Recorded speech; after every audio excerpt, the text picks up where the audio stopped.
जलाली नाम में आपकी सलामती हो।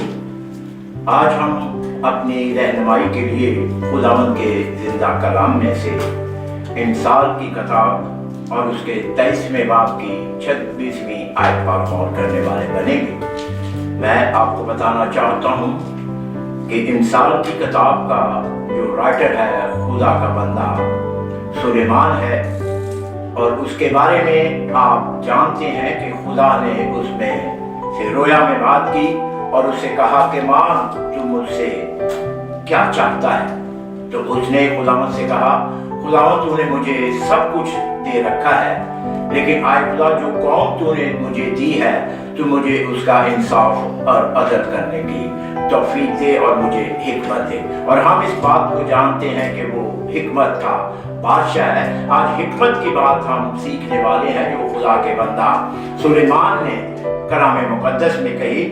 इंसाल 23 बाब की उसकी 26वीं आयत में यूं मरहूम है, आए मेरे बेटे अपना दिल मुझको दे और मेरी राहों से तेरी आंखें खुश हो। खुदावंद के जिंदा कलाम के पढ़े और सुने जाने पर खुदावंद की बरकत हो। मेरे अजीजों, अब जरा गौर कीजिए कि खुदा आपसे आपके दिल को मांग रहा है, क्योंकि आप इस बात को जानते हैं कि आप कहते हैं कि जितनों ने उसे कबूल किया उसने उन्हें फर्जंद होने का हक बख्शा। आप बेटे हैं तो खुदा आपसे आपके दिल को मांग रहा है, और आप इस बात को अच्छी तरह जानते हैं कि खुदा कहता है कि मैं गोश्ते खुश नहीं होता, क्योंकि उसने कहा कि ये जितने बकरे बैल बने हैं इनसे अगर मैं खुश होता तो इनसे कहता कि मेरे लिए कुर्बान हो जाओ। खुदा आपका दिल इसलिए मांग रहा है क्योंकि खुदा इस बात को जानता है कि इस इंसान के तसव्वुर और ख्यालात जो हैं सदा ही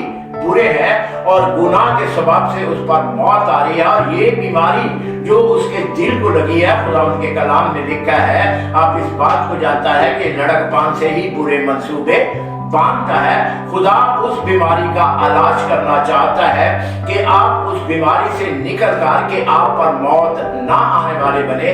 इसलिए खुदा ने अपने बेटे को इस जहां में भेजा और उसने कुर्बान होकर आपका फिदिया दिया और आप उस पर ईमान लाकर हमेशा की जिंदगी पाते हैं। और जब आप उस पर ईमान लेकर आ जाते हैं, क्योंकि खुदा के कलाम में वाज़िह तौर पर लिखा है, बस जब तुम ईमान के सबब से रास्तबाज ठहरे तो खुदावन के साथ खुदावन यीशु मसीह के साथ सुलह रखने वाले बने।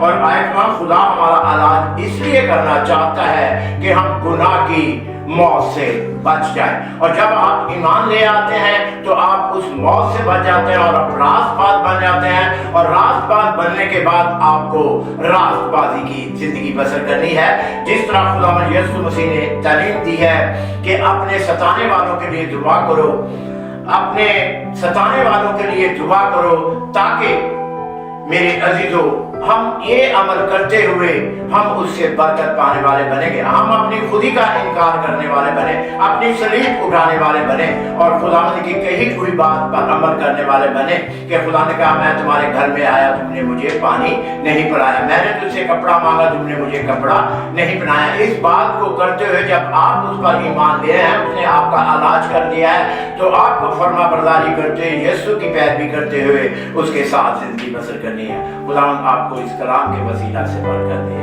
आमीन।